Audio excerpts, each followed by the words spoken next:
Speaking of cooking with something that's real good, someone that's been on fire as of late, that man,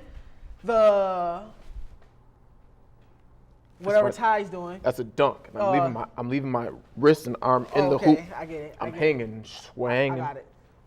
Russell Westbrook, a.k.a. the Duncan Ninja Turtle, has been on a raging tear as of late. Now, when you think about Oklahoma City with Westbrook on a tear, what does it mean for their franchise as a whole, and what does it mean for KD, who's going to be a free agent, not this year, but next year? Now, the Oklahoma City Thunder, they've been to the promised land. They have been. Didn't work out well for them. Not the first time. What we talk about when we discuss the Thunder, we discuss whether or not Durant and Westbrook can coexist on the court together.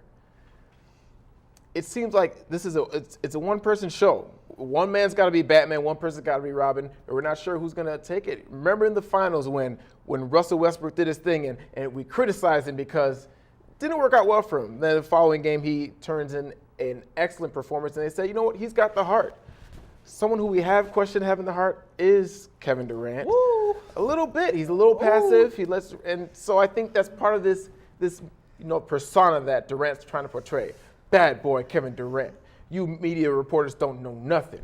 I'm a bad guy now. I'm like P. Diddy, bad boy for life. I don't know if they can coexist on the court at the same time. Ty, I don't know, Ty. You're borderline a little disrespectful. You are talking about passive. He's a little passive. You are talking about the reigning MVP now, Ty. You are talking about the reigning MVP, and The Sam real Presti MVP.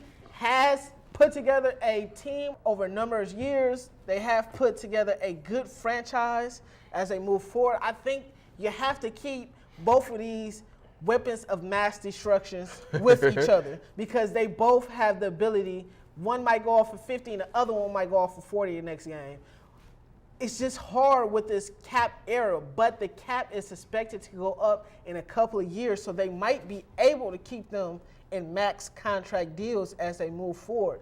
Don't get it twisted. Westbrook is out here balling. Oh, yeah. He's putting up Oscar Robertson-esque numbers. Oh, yeah. He's putting up numbers that we haven't seen for numerous years. 5 out of the last 6 games, I believe, had a triple-double. He was on pace to almost break Jordan's record of 7 straight triple-doubles, too, as well. Almost. But still, he's putting up 30, 11, and 11. I mean, Ty, yeah, Westbrook is the truth.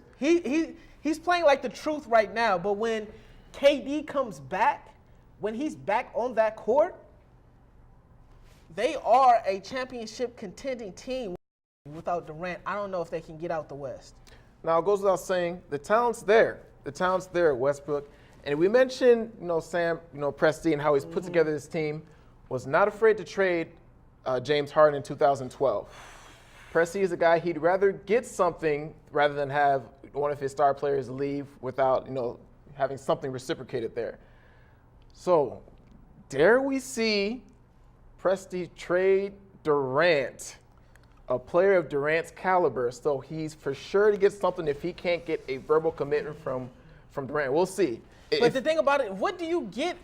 There isn't enough talent on an NBA roster to get something. You can give up 3 first-round picks for the near future and mortgage your team just to get KD. Mm-hmm. You can be like the Lakers. You can be like the Knicks. You can be like the Celtics, who have a lot of draft picks, who have a lot of players that can trade for them. You could be like Philadelphia. Yeah, or Philly, or a team like that. But how much is too much? I've never been a proponent of when you trade the best player in a trade and get something back in assets, you're hoping.